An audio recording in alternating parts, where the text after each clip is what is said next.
Hi hello welcome to Indian knowledge university. ఈరోజు విద్యా ఉద్యోగ సమాచారం తీసుకుంటే మనకు చాలా విషయాలు రావడం జరిగింది. అదేవిధంగా ఈ వీడియో చూసిన వారు లైక్ చేయడం మాత్రం మర్చిపోవద్దు. మీరు చేసే లైక్ వల్ల ఎడ్యుకేషన్ మరియు ఎంప్లాయ్మెంట్కి సంబంధించి ప్రతి ఇన్ఫర్మేషన్ అందరికీ చేరే ప్రయత్నం జరుగుతుంది. సో ప్రధానంగా ఈరోజు సంబంధించిన వివరాలు చూసుకుంటే మనకు ఎన్టీపీస్కి సంబంధించి అండర్ గ్రాడ్యుయేట్ ఎగ్జామ్ షెడ్యూల్ అయితే రావడం జరిగింది. ఇది CBT 1కి సంబంధించి మనకు ఆగస్టు 7 నుంచి సెప్టెంబర్ 8 వరకు ఎగ్జామ్ షెడ్యూల్ అయితే ఇవ్వడం జరిగింది.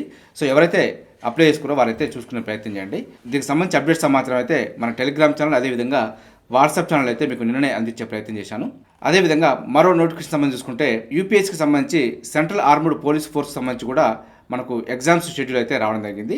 మనకు ఆగస్టు 3న కండక్ట్ చేయడం జరుగుతున్నట్టు చూసుకోవచ్చు. మనకు మార్నింగ్ షిఫ్ట్ ఈవినింగ్ షిఫ్ట్ ఉంది. Morning shift 10 AM to 12 PM వరకు, afternoon shift 2 PM to 5 PM వరకు అంటూ చూసుకోవచ్చు. General ability and intelligence morning shift, అదేవిధంగా ఆఫ్టర్నూన్ షిఫ్ట్లో general studies SA and comprehension సంబంధించి చూసుకోవచ్చు. యూపీఎస్సీ కండక్ట్ చేసే మనకు central armed police force assistant కమాండ్కి సంబంధించి ఎగ్జామ్ షెడ్యూల్, అదేవిధంగా మనకు ఆర్ఆర్బీ జేఈ సికింద్రాబాద్కు సంబంధించి ఫైనల్ కట్ ఆఫ్ ఎంత ఉంటుందని చెప్పి దానికి సంబంధించిన డేటా కూడా ఇవ్వడం జరిగింది. సో ఎవరైతే ఆర్ఆర్బీ జేఈకి సంబంధించి కట్ ఆఫ్ ఎంత ఉందో చూసుకోవాలనుకున్న వారైతే మన టెలిగ్రామ్ ఛానల్ అదేవిధంగా వాట్సాప్ ఛానల్లో పోస్ట్ చేశాను, ఒకసారి చూసుకునే ప్రయత్నం చేయండి. అదేవిధంగా మనకు common university entrance test CUT UG ఫలితాలు అయితే ఎల్లుండి రాబోతున్నాయంటూ ఇవ్వడం జరిగింది. అంటే మనకు ఈ నెల 4న విడుదల చేయనున్నట్టు మనకు నిన్న ప్రకటించడం జరిగింది. అంటే మనకు రేపైతే దీనికి సంబంధించిన ఫలితాలు రాబోతున్నాయి. సో దీనికి సంబంధించిన ఫలితాలు రాగానే టెలిగ్రామ్ ఛానల్ అదేవిధంగా వాట్సాప్ ఛానల్లో అప్డేట్ చేస్తాను. అదేవిధంగా పారదర్శకంగానే గ్రూప్ 1 నిర్వహణ అంటూ వార్త చూసుకోవచ్చు. మనకు నిన్న ప్రభుత్వం తరపున అయితే హైకోర్టుకు వివరించడం జరిగింది. సో దీనిపైన నిర్ణయం అయితే పెండింగ్ పెట్టడం జరిగింది. ఈరోజు కూడా కొన్ని వాదనలు ఉన్నాయి కాబట్టి మరి ఈరోజు వాదనల తర్వాత హైకోర్టు ఏ నిర్ణయం తీసుకుంటున్నది ముందు చూసే ప్రయత్నం చేద్దాం. ఎలాంటి లోపాలు జరగలేదు అంటూ మనకు TGPS అయితే హైకోర్టుకు వివరణ ఇచ్చే ప్రయత్నం జరిగింది. సో మరి ఏం జరుగుతుందనేది అప్డేట్ రాగానే మీకు అందించే ప్రయత్నం చేస్తాను. అదేవిధంగా గ్రామ పోలీసు వ్యవస్థ అమలు అంటూ DGP అయితే పేర్కొనడం జరిగింది. సో దీనిపైన ఒక వర్డ్ అయితే పేర్కొనడం జరిగింది, కానీ మరి ఏ విధంగా అమలు చేస్తారనేది స్పష్టంగా పేర్కొనలేదు. సో దీనిపైన ఏదైనా క్లారిటీ వస్తే మీకు అందించే ప్రయత్నం చేస్తాను. అదేవిధంగా జూనియర్ కళాశాలల్లో 273 పోస్టులకు సేమ్ పచ్చజెండా అంటూ వార్త చూసుకోవచ్చు. అదేవిధంగా కాలేజీలకు ఇంటర్నెట్ మరియు టీవీల మంజూరు కూడా అంగీకారం అంటూ ఇవ్వడం జరిగింది. రాష్ట్ర ఆవిర్భావం తర్వాత 2023 సంవత్సరం వరకు ఏర్పాటైన 18 ప్రభుత్వ జూనియర్ కళాశాలలో 273 బోధన మరియు బోధనేతర పోస్టుల మంజూరుకు ముఖ్యమంత్రి రేవంత్ రెడ్డి పచ్చజెండా ఊపారంటూ చూసుకోవచ్చు. సో మొత్తానికి ఇదైతే జేఎల్కు ప్రిపేర్ అవుతున్న వారికి గుడ్ న్యూస్ అని చెప్పుకోవచ్చు. సో దీనిపైన ఏదైనా అప్డేట్ రాగానే మీకు ఖచ్చితంగా అందించే ప్రయత్నం చేస్తాను. సో దానికి సంబంధించిన దర్శనం పైన సంతకం చేయడం జరిగింది. ఆ తర్వాత మనకు TGPS ద్వారా వీటిని భర్తీ చేస్తారంటూ చూసుకోవచ్చు. రాష్ట్రంలో 430 ప్రభుత్వ జూనియర్ కళాశాలలు ఉండగా వాటిలో ఇంటర్నెట్ సౌకర్యం కూడా కల్పిస్తున్నట్టు మనకు పేర్కొనడం జరిగింది. సో మొత్తానికి విద్యా వ్యవస్థలో అయితే కొంత మార్పులు చేసే దిశగా ప్రభుత్వం అయితే ముందడుగు వేస్తుందని చెప్పుకోవచ్చు. అదేవిధంగా ఉత్తర డిస్కంకు 339 పోస్టులు మంజూరు అంటూ చూసుకోవచ్చు. గతంలో ఉన్న 433 పోస్టుల రద్దు అంటూ ఇవ్వడం జరిగింది. మనకు పోస్టులు పెరగడం పక్కకు పెట్టి సో మనకు శాంక్షన్ అయిన పోస్టులనే రద్దు చేస్తూ తక్కువ పోస్టులతోటే నోటిఫికేషన్ రాబోతున్నాయి. సో ఇదైతే కొంత బాధాకరం అని చెప్పుకోవచ్చు. వరంగల్ కేంద్రంగా ఉన్న ఉత్తర తెలంగాణ విద్యుత్ పంపిణీ సంస్థ డిస్కంలో కొత్తగా 339 పోస్టులు మంజూరు చేస్తూ రాష్ట్ర ఆర్థిక శాఖ బుధవారం ఉత్తర్వులు జారీ చేసినట్టు చూసుకోవచ్చు. సో గతంలో మనకు ప్రతిపాదించిన 433 పోస్టులను రద్దు చేస్తూ వాటిని తగ్గిస్తూ కొత్తగా 339 పోస్టులు మంజూరు చేయడం జరిగిందంటూ ఇవ్వడం జరిగింది. సో ఏదైనప్పటికీ వీటినైనా భర్తీ చేస్తే కొంత సంతోషం అని చెప్పుకోవచ్చు.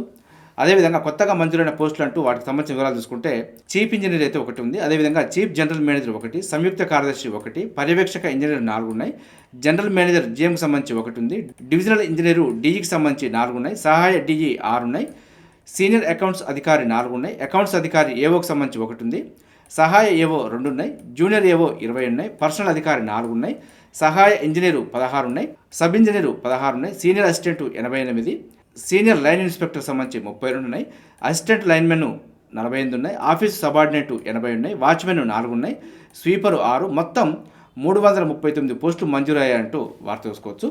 సో మొత్తానికైతే మనకు ఉత్తర డిస్కంలో 339 పోస్టులకు సంబంధించి త్వరలో నోటిఫికేషన్ రాబోతుంది అనుకోవచ్చు. సో ఇదే వార్త మనకు అన్ని దినపత్రికలు కూడా ఇవ్వడం జరిగింది. అదేవిధంగా మరో పాయింట్ తీసుకుంటే మా పోస్టులను గ్రూప్ 1లో కలపొద్దంటూ వార్త చూసుకోవచ్చు. సో గ్రూప్ 1 అనగానే నిరుద్యోగులతో పాటు పలు డిపార్ట్మెంట్ కూడా భయపడుతుందని చెప్పుకోవచ్చు. అందులో కలిపితే పోస్టులు భర్తీ కావడం కష్టం. ఇదే ఆలోచనలతో పలు ప్రభుత్వ శాఖల అధికారులు అంటూ కూడా ఇవ్వడం జరిగింది. సో ప్రత్యేక నోటిఫికేషన్ ఇచ్చి భర్తీ చేయాలని విజ్ఞప్తి అంటూ కూడా చూసుకోవచ్చు. మనకు కొన్ని ప్రభుత్వ శాఖల్లోని అధికారులకు గ్రూప్ 1 పీడకలగా మారిందంటూ ఇవ్వడం జరిగింది. వామ్మో గ్రూప్ 1 అంటూ బెంబెలెత్తిపోతున్నారంటూ కూడా చూసుకోవచ్చు. తమ శాఖలోని పోస్టులను గ్రూప్ 1లో కలపొద్దు అంటున్నారంటూ ఇవ్వడం జరిగింది. సో గ్రూప్ 1లో కలిపితే ఆ పోస్టులు భర్తీ కావడం కష్టమన్న భావనలో ఉన్నారంటూ కూడా ఇవ్వడం జరిగింది. సో ఇలాంటి అభిప్రాయంతో ఉన్నవారిలో పాఠశాల విద్యాశాఖ అధికారులు ముందు వరుసలో ఉన్నారంటూ కూడా చూసుకోవచ్చు. పాఠశాల విద్యాశాఖ పరిధిలోని deputy education officer, deputy EO పోస్టులను గ్రూప్ 1 నోటిఫికేషన్లో కలిపి భర్తీ చేయాలని విద్యాశాఖ అధికారులు ప్రాథమికంగా నిర్ణయించారంటూ చూసుకోవచ్చు. 24 పోస్టులను భర్తీ చేసేందుకు ఆర్థిక శాఖ గ్రీన్ సిగ్నల్ కూడా ఇచ్చింది. అయితే గత అనుభవాల దృష్ట్యానే సో మనకు గ్రూప్ 1లో కలపొద్దంటూ వారైతే పేర్కొనడం జరుగుతుంది. మరి ఏం జరుగుతుందనేది ముందు చూసే ప్రయత్నం చేద్దాం. అదేవిధంగా ఈ వారంలో కమిషన్ భేటీ అంటూ కూడా చూసుకోవచ్చు. పెండింగ్లో ఉన్న ఉద్యోగాల భర్తీ సహా కొత్త నోటిఫికేషన్ల విడుదలపై టీజీపీఎస్సీ కసరత్తు ప్రారంభించిందంటూ చూసుకోవచ్చు. ఈ వారంలోనే కమిషన్ ప్రత్యేకంగా భేటీ కానుందంటూ ఇవ్వడం జరిగింది. ఈ భేటీలో పలు శాఖల పోస్టుల భర్తీ వివరాలు, ఇండెంట్లు, అదేవిధంగా వాటి భర్తీపై చర్చించనున్నట్టు తెలిసిందంటూ చూసుకోవచ్చు. దీంతో పాటు గ్రూప్ 1పై హైకోర్టులో విచారణ జరుగుతుండగా తీర్పు అనుకూలంగా లేదా వ్యతిరేకంగా వస్తే ఎలా ముందుకెళ్లాలన్న అంశంపై కూడా ఈ సమావేశంలో చర్చించనున్నట్టు సమాచారం అంటే ఇవ్వడం జరిగింది. సో మొత్తానికి ఈ వారంలో కమిషన్ భేటీ కాబోతుంది. మరి ఉద్యోగ నోటిఫికేషన్లపై, అదేవిధంగా జాబ్ క్యాలెండర్పై కూడా ఏదైనా చర్చ జరిగితే దానిపైన మీకు అప్డేట్ ఇచ్చే ప్రయత్నం చేస్తాను. అదేవిధంగా డిగ్రీ స్పాట్ ప్రవేశాల్లో స్థానికేతరులకు అర్హత అంటూ వార్త చూసుకోవచ్చు. మనకు ఉన్నత విద్యామండలి చైర్మన్ బాలకృష్ణారెడ్డి అంటూ ఇవ్వడం జరిగింది. రాష్ట్రంలో డిగ్రీ కోర్సుల్లో ప్రవేశానికి కళాశాలలు చేపట్టే స్పాట్ అడ్మిషన్లలో స్థానికేతర విద్యార్థులు ప్రవేశాలు పొందేందుకు అవకాశం కల్పిస్తామంటూ ఉన్నత విద్యామండలి అయితే పేర్కొనడం జరిగింది. సో మనకు దోస్త్ కౌన్సిలింగ్ సంబంధించి 1, 2, 3 విడతల తర్వాత మనకు ఇంజనీరింగ్ కౌన్సిలింగ్ పూర్తయిన తర్వాత స్పాట్ అడ్మిషన్ నిర్వహించడం జరుగుతుంది. సో అందులో స్థానికేతరులకు కూడా అవకాశం కల్పిస్తామంటూ పేర్కొనడం జరుగుతుంది. సో అక్కడ స్థానిక విద్యార్థులు లేకపోతే స్థానికేతరులకు అవకాశం ఉంటుందంటూ కూడా చూసుకోవచ్చు. సో ఇదైతే మనకు చివరి విడత ఇంజనీరింగ్ కౌన్సిలింగ్ పూర్తయిన తర్వాత మనకు స్పాట్ కౌన్సిలింగ్ నిర్వహించడం జరుగుతుంది. సో అప్పుడు మాత్రమే అవకాశం ఉంటుంది. అదేవిధంగా వైద్య ఆరోగ్య శాఖలో 251 కాంట్రాక్ట్ అవుట్సోర్సింగ్ పోస్టుల భర్తీకి అనుమతి అంటూ వార్త చూసుకోవచ్చు. మనకు వైద్య ఆరోగ్య శాఖలో 251 కాంట్రాక్ట్ మరియు అవుట్సోర్సింగ్ పోస్టుల భర్తీకి ప్రభుత్వం అయితే అనుమతి ఇచ్చింది. ఈ పోస్టుల్లో 134 కాంట్రాక్ట్ పద్ధతిలో నియమించనుండగా మరో 81 పోస్టులను అవుట్సోర్సింగ్ పద్ధతిలో భర్తీ చేసేందుకు ప్రభుత్వం అనుమతించిందంటూ చూసుకోవచ్చు. కాంట్రాక్ట్ పద్ధతిలో నియమించే పోస్టులో 62 pharmacist, 6 lab attendant, 1 security guard, 62 lecturer, 2 లైబ్రేరియన్లు, 1 అనలిస్ట్ పోస్టులను భర్తీ చేయనున్నారంటూ చూసుకోవచ్చు. అదేవిధంగా అవుట్సోర్సింగ్ పోస్టులో 3 ల్యాబ్ అటెండెంటు, 4 సెక్యూరిటీ గార్డులు, 1 librarian, 2 lab technician, 32 office subordinate, 2 data entry ఆపరేటర్లు, 1 పేకరు, 5 పంచకర్మ హెల్పరు, అదేవిధంగా 1 రిఫ్రాక్టరిస్టు, 1 మసాజిస్టు, 28 సెక్యూరిటీ గార్డు కమ్ స్వీపర్ అంటూ చూసుకోవచ్చు. అదేవిధంగా ఒక స్టాక్ వెరిఫైర్ పోస్టులు ఉన్నట్టు వైద్య ఆరోగ్య శాఖ జాయింట్ సెక్రటరీ అయితే పేర్కొనడం జరిగింది. సో ఈ విధంగా మనకు కాంట్రాక్ట్ బేసిక్ మరియు అవుట్సోర్సింగ్ సంబంధించి ఖాళీలు ఉన్నాయి. సో ఎవరైనా ఎలిజిబిలిటీ ఉన్నవారు వీటికి సంబంధించి ఒకసారి చూసుకునే ప్రయత్నం చేయండి. అదేవిధంగా మరోపాటు తీసుకుంటే కాంట్రాక్ట్ మరియు అవుట్సోర్సింగ్ సేవల పొడిగింపు అంటూ వార్త చూసుకోవచ్చు. మనకు ఏడాది ఎక్స్టెన్షన్ ఇస్తూ ప్రభుత్వం అయితే ఉత్తర్వులు జారీ చేయడం జరిగింది. రాష్ట్రంలోని మెడికల్ కాలేజీలు, నర్సింగ్ కాలేజీలు, వాటికి అనుబంధంగా ఉన్న వివిధ హాస్పిటల్లోని పనిచేస్తున్న కాంట్రాక్ట్ మరియు అవుట్సోర్సింగ్ ఎంప్లాయీస్ సర్వీస్ను ప్రభుత్వం మరో ఏడాది పొడిగించిందంటూ ఇవ్వడం జరిగింది. సో ఈ మేరకు రాష్ట్ర ప్రభుత్వం అయితే ఉత్తర్వులు జారీ చేయడం జరిగింది. దీని పరిధిలో మొత్తం 16,448 మంది కాంట్రాక్ట్ మరియు అవుట్సోర్సింగ్ ఎంప్లాయీస్ పనిచేస్తున్నారంటూ చూసుకోవచ్చు. సో దీనికి సంబంధించి 2025 ఏప్రిల్ 1 నుంచి వచ్చే ఏడాది మార్చి 31 వరకు వీరు కంటిన్యూ అవుతారంటూ చూసుకోవచ్చు. సో మరి తదుపరి పొడిగిస్తారా లేదంటే వీరి స్థానాల్లో మరి కొత్త నోటిఫికేషన్ ఇస్తారనేది ముందు చూసే ప్రయత్నం చేద్దాం. అదేవిధంగా మంచిర్యాలకు మరో 80 పోస్టులు అంటూ కూడా వార్త చూసుకోవచ్చు. మంచిర్యాల మెడికల్ కాలేజీకి జీజీహెచ్ పరిధిలో ప్రస్తుతం 105 మంది అవుట్సోర్సింగ్ ఎంప్లాయీస్ పనిచేస్తున్నారు. ప్రభుత్వం తాజాగా మరో 80 పోస్టులు మంజూరు చేసిందంటూ కూడా చూసుకోవచ్చు. వీరి నియామకంతో స్టాఫ్ కొరత పూర్తిగా తీరనుందంటూ అధికారులు అయితే పేర్కొనడం జరిగింది. సో ఎవరైతే మంచిర్యాల ఉన్నారో వారైతే ఒకసారి ఫాలో చేసుకునే ప్రయత్నం చేయండి. అదేవిధంగా ఉద్యోగాల కల్పన కోసం ఈఎల్ఐ అంటూ వార్త చూసుకోవచ్చు. మనకు ఉపాధి కల్పనను ప్రోత్సహించడంతో పాటు సామాజిక భద్రతను పెంపొందించేందుకు కేంద్ర ప్రభుత్వం ఎంప్లాయ్మెంట్ లింక్డ్ ఇన్సెంటివ్ ఈఎల్ఐ పథకాన్ని అయితే అమల్లోకి తెచ్చిందంటూ పేర్కొనడం జరిగింది. సో ఈ పథకాన్ని ఈ ఏడాది ఆగస్టు 1 నుంచి 2027 జూలై 31 మధ్య కాలంలో ఉద్యోగాల కల్పనకు వర్తింపజేస్తున్నట్టు మనకు పేర్కొనడం జరిగింది. ఈ పథకంతో రానున్న 2 ఏళ్లలో 3.5 కోట్ల మందికి కొత్తగా ఉద్యోగాలు కల్పిస్తారంటూ కూడా కేంద్ర ప్రభుత్వం అయితే అంచనా వేస్తుంది. దీని ప్రకారం తొలిసారి ఉద్యోగంలో చేరిన వారికి 1 నెల వేతన మొత్తం అంటే మనకు 15,000 వరకు 2 వాయిదాల్లో కేంద్రం చెల్లిస్తుందంటూ పేర్కొనడం జరిగింది. సో మనకు 3.5 కోట్ల ఉద్యోగాల భర్తీకి ఒక కొత్త పథకాన్ని అయితే తీసుకొచ్చిందని చెప్పుకోవచ్చు. కరెంట్ అఫైర్లో భాగంగా చూసుకునే ప్రయత్నం చేయండి. అదేవిధంగా నిరుద్యోగులు ఎవరున్నా కూడా దీనికి సంబంధించి కూడా ఫాలో చేసుకునే ప్రయత్నం చేయండి. అదేవిధంగా ఘనా చేరుకున్న ప్రధాని మోదీ అంటూ వార్త ఇవ్వడం జరిగింది. సో ఘన స్వాగతం పలికిన అధ్యక్షుడు జాన్ డ్రామాని మహామా అంటూ చూసుకోవచ్చు. 30 ఏళ్ల తర్వాత ఘనాకు వెళ్ళిన తొలి భారత ప్రధాని అంటూ ఇవ్వడం జరిగింది. సో గతంలో 1995లో పివి నరసింహారావు ఘనాలో పర్యటించారంటూ చూసుకోవచ్చు. అదేవిధంగా ఘనా పర్యటన ఉన్న ప్రధాని మోడీకి ఆ దేశ రెండో అత్యున్నత పురస్కారం లభించిందంటూ కూడా చూసుకోవచ్చు. Officer of the order of star of Ghana మోడల్ను కూడా ఆ దేశ ప్రెసిడెంట్ మహామా స్వయంగా పీఎం మెడలో వేశారంటూ చూసుకోవచ్చు. సో ఇదైతే కరెంట్ అఫైర్లో భాగంగా గుర్తుంచుకునే ప్రయత్నం చేయండి. సో ఘనా పర్యటన అనంతరం మోడీ ట్రినిడాడ్ అండ్ టొబాగో, అదేవిధంగా అర్జెంటీనా, బ్రెజిల్, నమీబియాలను కూడా సందర్శిస్తారంటూ చూసుకోవచ్చు. సో కరెంట్ అఫైర్లో భాగంగా ప్రతి పాయింట్ కూడా గుర్తుంచుకునే ప్రయత్నం చేయండి. అదేవిధంగా ఇంజనీరింగ్ కౌన్సిలింగ్లో సర్వర్ సమస్య, సర్టిఫికేట్ వెరిఫికేషన్లో తీవ్ర జాప్యం, సో గంటల కొద్దీ ఎదురు చూస్తున్న విద్యార్థులు అంటూ ఇవ్వడం జరిగింది. జోసా తరహా కౌన్సిలింగ్ బెటర్ అంటున్న తల్లిదండ్రులు అంటూ ఇవ్వడం జరిగింది. సో ఈ జోసా కౌన్సిలింగ్ అనేది మనకు ఐఐటి అడ్వాన్స్డ్కి సంబంధించి కండక్ట్ చేయడం జరుగుతుంది.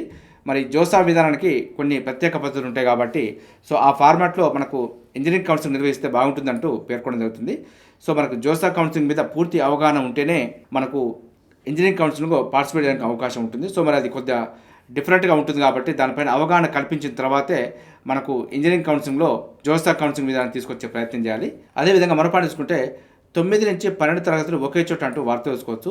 సీనియర్ సెకండరీ స్కూళ్ల ఏర్పాటుకు సర్కారు యోచన, ఇతర రాష్ట్రాల్లో అధ్యయనం చేయాలని ఆదేశాలు, స్టూడెంట్ డ్రాప్అవుట్ కాకుండా చర్యలు తీసుకున్నట్టు వార్త చూసుకోవచ్చు. మనకు అధికారులకు రేవంత్ రెడ్డి ఆదేశం అంటూ ఇవ్వడం జరిగింది. సో మనకు రాష్ట్రంలో 10వ తరగతి తర్వాత డ్రాప్అవుట్స్ ఉండొద్దంటూ విద్యార్థులు కనీసం ఇంటర్మీడియట్ చదువు పూర్తి చేసేలా చర్యలు చేపట్టాలంటూ సీఎం రేవంత్ రెడ్డి అధికారులను ఆదేశించారంటూ చూసుకోవచ్చు. 9 నుంచి 12 తరగతులకు ఒకే చోట నిర్వహిస్తే ఎలా ఉంటుందంటూ దానిపైన అయితే విచారణ జరుగుతుంది. మరి దానిపైన ఇతర రాష్ట్రాలు ఏ విధంగా అనుసరిస్తున్నారు, మరి మన రాష్ట్రంలో అనుసరిస్తే ఏ విధంగా ఉంటుందనే దానిపైన కమిటీ అయితే విచారణ జరుగుతుంది. మరి ఏం జరుగుతుంది, మన ముందు మనకు ఏ విధమైన విద్యా వ్యవస్థ రాబోతుంది అనేది చూసే ప్రయత్నం చేద్దాం. 9 నుంచి 12 వరకు ఒకే చోట తరగతులు నిర్వహిస్తే డ్రాప్అవుట్కి అయితే కొంచెం తక్కువగా ఉందని చెప్పుకోవచ్చు. 9 నుంచి 12 తరగతులు అయితే ఒకే చోట కండక్ట్ చేస్తే కొంత మంచి ఫలితాలు అయితే అవకాశం ఉందనుకోవచ్చు. మరి ఏం జరుగుతుంది అనేది ముందు చూసే ప్రయత్నం చేద్దాం. అదేవిధంగా ఇంటర్నెట్ మరియు ఐఎఫ్పీలు మంజూరు అంటూ వార్త చూసుకోవచ్చు. రాష్ట్రంలోని అన్ని ప్రభుత్వ జూనియర్ కాలేజీలకు టీవీ, ఇంటర్నెట్తో పాటు ఇంటరాక్టివ్ ప్యానల్ను కూడా సీఎం రేవంత్ రెడ్డి మంజూరు చేశారంటూ చూసుకోవచ్చు.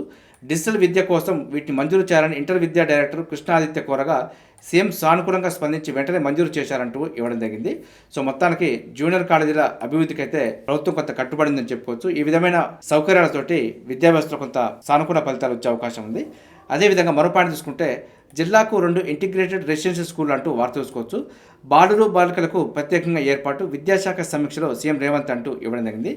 సో ప్రతి జిల్లాకు 2 ఇంటిగ్రేటెడ్ రెసిడెన్షియల్ స్కూళ్ళు రాబోతున్నాయి. ఇవి ఇంటర్మీడియట్ వరకు అంటే +2 వరకు కంటిన్యూ చేయడం జరుగుతుంది. ఇలాంటి ఇంటిగ్రేటెడ్ స్కూళ్ళు అమల్లోకి వచ్చిన తర్వాత దీనిపైన ఫలితాలు ఏ విధంగా ఉందనేది అప్పుడు మాత్రం అర్థమవుతుంది.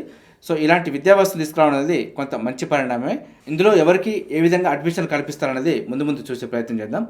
అదేవిధంగా ఐఎన్ఎస్ తమాల్ జాతికి అంకితం అంటూ వార్త చూసుకోవచ్చు. హిందూ మహాసముద్రంలో తలెత్తుతున్న భద్రతా సవాళ్లను సమర్థవంతంగా ఎదుర్కొనేందుకు భారత నౌకాదళం చేసుకున్న రక్షణ ఒప్పందంలో భాగంగా రష్యాలోని యాంటార్ షిప్ యార్డ్లో నిర్మించిన ఐఎన్ఎస్ తమాల్ నౌకను జూలై 1న భారత నౌకాదళం విధుల్లోకి తీసుకుందంటూ ఇవ్వడం జరిగింది. గత ఏడాది చివరిలో ఇదే సిరీస్లో నిర్మించిన తొలి నౌక ఐఎన్ఎస్ తుషిల్ను కేంద్ర రక్షణ శాఖ మంత్రి రాజ్నాథ్ సింగ్ రష్యాలో జాతికి అంకితం చేసిన సంగతి తెలిసిందంటూ చూసుకోవచ్చు. మొత్తానికి ఐఎన్ఎస్ తమాల్ అయితే జాతికి అంకితం చేయడం జరిగింది. 2025 జూలై 1న నౌకాదళంలోకి ప్రవేశించిన అత్యాధునిక stealth guided missile frigate INS Tamal అంటూ చూసుకోవచ్చు. రష్యా సహకారంతో దీన్ని అయితే నిర్మించడం జరిగింది. ఈ యుద్ధ నౌక హిందూ మహాసముద్రంలో భారతదేశ వ్యూహాత్మక ప్రయోజనాలు కాపాడటంలో కీలక పాత్ర పోషించనున్నదంటూ చూసుకోవచ్చు. ఇది భారత నౌకాదళం దిగుమతి చేసుకున్న చివరి విదేశీ యుద్ధ నౌక కావడం గమనార్హం అంటూ కూడా చూసుకోవచ్చు. సో కరెంట్ అఫైర్ల భాగంగా ప్రతి పాయింట్ కూడా చూసుకునే ప్రయత్నం చేయండి. అదేవిధంగా 11వ ఆపరేషన్ ముస్కాన్ అంటూ చూసుకునే ప్రయత్నం చేద్దాం. చిన్నారుల సంరక్షణ ధ్యేయంగా రాష్ట్ర వ్యాప్తంగా చేపట్టనున్న ఆపరేషన్ ముస్కాన్ 11వ దశకు రంగం సిద్ధమైందంటూ ఇవ్వడం జరిగింది. ఇందులో భాగంగా జూలై 1 నుంచి 31 వరకు నెల రోజుల పాటు తెలంగాణ వ్యాప్తంగా ఈ ఆపరేషన్ నిర్వహించనున్నారంటూ ఇవ్వడం జరిగింది. బాల కార్మికులు, భిక్షాటన, వెట్టి చాకరీల నుంచి చిన్నారులకు విముక్తి కల్పించి వారికి పునరావాసం కల్పించే ఉద్దేశంతో కేంద్ర ప్రభుత్వం ఆపరేషన్ ముస్కాన్ను చేపట్టిందంటూ చూసుకోవచ్చు. ఈ పథకం రాష్ట్ర మహిళా భద్రతా విభాగం నోడల్ ఏజెన్సీగా అమల్లో ఉందంటూ ఇవ్వడం జరిగింది. స్త్రీ శిశు సంక్షేమ శాఖ, కార్మిక శాఖ, ఆరోగ్య శాఖ, బాలల సంక్షేమ కమిటీలు, జిల్లా బాలల సంరక్షణ విభాగాలతో పాటు పలు స్వచ్ఛంద సేవా సంస్థలు కూడా ఆపరేషన్ ముస్కాన్లో భాగం కానున్నాయంటూ ఇవ్వడం జరిగింది. సో కరెంట్ అఫైర్లో ప్రతిదీ కూడా గుర్తుంచుకునే ప్రయత్నం చేయండి. అదేవిధంగా తీరగస్తీ దళంలో చేరిన అదమ్య అంటూ వార్త చూసుకోవచ్చు. భారతీయ తీరగస్తీ దళంలోకి కొత్తగా ఇండియన్ కోస్ట్ గార్డ్ నౌక అదమ్య చేరిందంటూ చూసుకోవచ్చు. దీనిని ఫాస్ట్ పెట్రోల్ వెసల్ FPVగా పిలుస్తారంటూ చూసుకోవచ్చు. అదమ్య అంటే ఓడించలేనిది లేదా నిగ్రహించలేనిది అంటూ ఇవ్వడం జరిగింది. సో ఇది నౌక దృఢత్వాన్ని, విధి నిర్వహణలో దాని తిరుగులేని స్ఫూర్తిని సూచిస్తుందంటూ ఇవ్వడం జరిగింది. సాగర జలాల్లో అత్యంత వేగంగా దూసుకుపోయి అదమ్యను గోవా షిప్ యార్డ్లో తయారు చేశారంటూ చూసుకోవచ్చు. ఇది ఐసీజీ కార్యాచరణ సామర్థ్యాన్ని ముఖ్యంగా తూర్పు తీరంలో గణనీయంగా పెంచుతుందంటూ చూసుకోవచ్చు.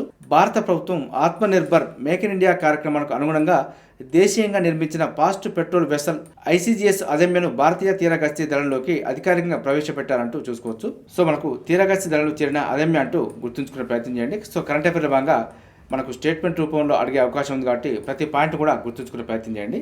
అదేవిధంగా అంబేద్కర్ ఓపెన్ యూనివర్సిటీలో యూజీ మరియు పీజీ ప్రవేశాలకు సంబంధించి నోటిఫికేషన్ వచ్చింది. ఇది 2025-26 విద్యా సంవత్సరానికి సంబంధించి యూజీ పీజీ కోర్సుల్లో ప్రవేశాలకు దరఖాస్తులు కోరుతుంది.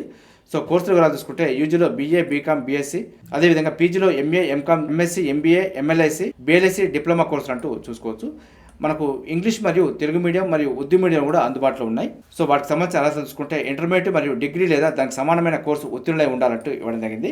సో గతంలో డిగ్రీకి ఇంటర్మీడియట్ లేకుండా ఎలిజిబిలిటీ ఉండేది. సో పీజీకి డిగ్రీ లేకుండా ఎలిజిబిలిటీ ఉండేది. ప్రజెంట్ సో మనకు open inter, open 10th, open డిగ్రీలు రావడంతో సో మనకు ఖచ్చితంగా క్వాలిఫికేషన్ అయితే అడగడం జరుగుతుంది.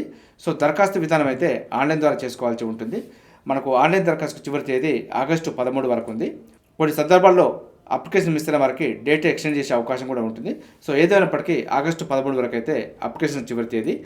మరింత సమాచారం కోసం online.braou.ac.inలో చెక్ చేసుకునే ప్రయత్నం చేయండి. దీనికి సంబంధించిన ప్రత్యేకమైన వీడియో కూడా మన ఛానల్లో అందుబాటులో ఉంచుతాను. ఒకసారి చూసుకొని అప్లికేషన్ చేసుకునే ప్రయత్నం చేయండి. అదేవిధంగా బ్యాంకుల్లో స్పెషలిస్ట్ ఆఫీసర్ పోస్ట్ అంటూ చూసుకోవచ్చు. 1007 పోస్టులతో ఐబీపీఎస్ ఎస్ఓ నోటిఫికేషన్ అంటూ ఇవ్వడం జరిగింది. Institute of banking personal selection వివిధ ప్రభుత్వ రంగ బ్యాంకుల్లో 1007 స్పెషలిస్ట్ ఆఫీసర్ ఉద్యోగాల భర్తీకి నోటిఫికేషన్ విడుదల చేసింది. సో దీంట్లో పలు రకాల నోటిఫికేషన్లు కలిపి స్పెషలిస్ట్ ఆఫీసర్ని భర్తీ చేయడం జరుగుతుంది. కాబట్టి ఇందులో ఐటీ ఆఫీసర్ స్కేల్ 1 పోస్టులు ఉన్నాయి. అదేవిధంగా అగ్రికల్చర్ ఫీల్డ్ ఆఫీసర్ స్కేల్ 1 పోస్టులు ఉన్నాయి. అదేవిధంగా మనకు లా ఆఫీసర్ స్కేల్ 1 పోస్టులు ఉన్నాయి. రాజ్య భాష అధికారి పోస్టులు ఉన్నాయి. అదేవిధంగా హెచ్ఆర్ పర్సనల్ ఆఫీసర్ స్కేల్ 1 పోస్టులు ఉన్నాయి. అదేవిధంగా మార్కెటింగ్ ఆఫీసర్ స్కేల్ 1 పోస్టులు ఉన్నాయి. సో ఇందులో మనకు వివిధ రకాల కేటగిరీ పోస్టులు ఉన్నాయి కాబట్టి వాటి క్వాలిఫికేషన్ కూడా డిఫరెంట్గా ఉంటాయి. ఒకసారి చూసుకునే ప్రయత్నం చేయండి. ఏజ్ లిమిట్ అయితే 20 నుంచి 30 ఏళ్ల మధ్య ఉండాలి. సో మనకు online application last date July 21 వరకు ఉంది. సో దీనికి సంబంధించిన పూర్తి వివరాల కోసం అయితే IBPS.in అఫీషియల్ వెబ్సైట్లో చెక్ చేసుకునే ప్రయత్నం చేయండి. అదేవిధంగా మరో పాయింట్ తీసుకుంటే మనకు ఇస్రో సైంటిస్ట్ అవుతారా అంటూ వార్త చూసుకోవచ్చు. మనకు ఇస్రోలో సో మొత్తానికి 39 సైంటిస్టు లేదా ఇంజనీర్ ఎస్సీ పోస్టులను భర్తీ చేయనుందంటూ ఇవ్వడం జరిగింది. సో తాత్కాలిక ప్రతిపాదకను ఎంపిక చేసినప్పటికీ శాశ్వతంగా నియమించవచ్చు అంటూ కూడా వార్త చూసుకోవచ్చు. ఇందులో మనకు civil, electrical and electronics, mechanic, అదేవిధంగా ఆర్కిటెక్చర్ బ్రాంచ్తో బీఈ, బీటెక్ 65% మార్కుతో పాస్ అయి ఉండాలంటూ ఇవ్వడం జరిగింది. సో మనకు ఆన్లైన్ దరఖాస్తుకు చివరి తేదీ జూలై 14 వరకు ఉంది. పూర్తి వివరాల కోసం అయితే మనకు isro.gov.in అఫీషియల్ వెబ్సైట్లో చెక్ చేసుకునే ప్రయత్నం చేయండి. సో ఎవరైతే చంద్రయాన్, గగనయాన్ ఇలాంటి ప్రయోగాలు చూసినప్పుడు సైంటిస్ట్ అయితే బాగుండు అనిపిస్తుందో సో ఇలాంటి నోటిఫికేషన్ వచ్చినప్పుడు ఖచ్చితంగా అప్లికేషన్ చేసుకునే ప్రయత్నం చేయండి. ఇస్రోలో చేరితే అలాంటి ఘనత సాధించే అవకాశం ఉంటుంది. అదేవిధంగా మరో పాయింట్ తీసుకుంటే మనకు హైదరాబాద్లోని నేషనల్ ఇన్స్టిట్యూట్ ఆఫ్ యానిమల్ బయోటెక్నాలజీలో 2 పోస్టులకు సంబంధించి నోటిఫికేషన్ వచ్చింది. ఆన్లైన్ దరఖాస్తుకు చివరి తేదీ జూలై 14 వరకు ఉంది. అదేవిధంగా ప్రసార భారతిలో 25 కాంట్రాక్ట్ ప్రతిపాదికన పోస్టులకు సంబంధించి నోటిఫికేషన్ రావడం జరిగింది. ఆన్లైన్ దరఖాస్తుకు చివరి తేదీ జూలై 14 వరకు ఉంది. అదేవిధంగా pension and regulatory and development అథారిటీలో 40 పోస్టులకు సంబంధించి నోటిఫికేషన్ వచ్చింది. ఆన్లైన్ దరఖాస్తుకు చివరి తేదీ ఆగస్టు 6 వరకు ఉంది. వీటికి సంబంధించిన పూర్తి వివరాల కోసం అయితే ఆయా అఫీషియల్ వెబ్సైట్లో చెక్ చేసుకునే ప్రయత్నం చేయండి. చూసారుగా ఇది ఈరోజు సంబంధించి విద్యా ఉద్యోగ సమాచారం. ఇదే విధంగా మన ఛానల్ అయితే ప్రతిరోజు మార్నింగ్ రావడం జరుగుతుంది. వీటితో పాటు అడ్మిషన్ నోటిఫికేషన్స్ మరియు రిక్రూట్మెంట్ నోటిఫికేషన్ సంబంధించి కూడా మీకు ఎప్పటికప్పుడు అప్డేట్ సమాచారం అయితే అందించే ప్రయత్నం చేస్తున్నాను. మన ఛానల్ చూస్తున్న వారు సబ్స్క్రైబ్ చేసుకుని ఫాలో అవుతూ ఉండండి. ఈ వీడియో వస్తే లైక్ చేయండి, షేర్ చేయండి, సబ్స్క్రైబ్ చేసుకోవడం మాత్రం మర్చిపోవద్దు. Have a nice day.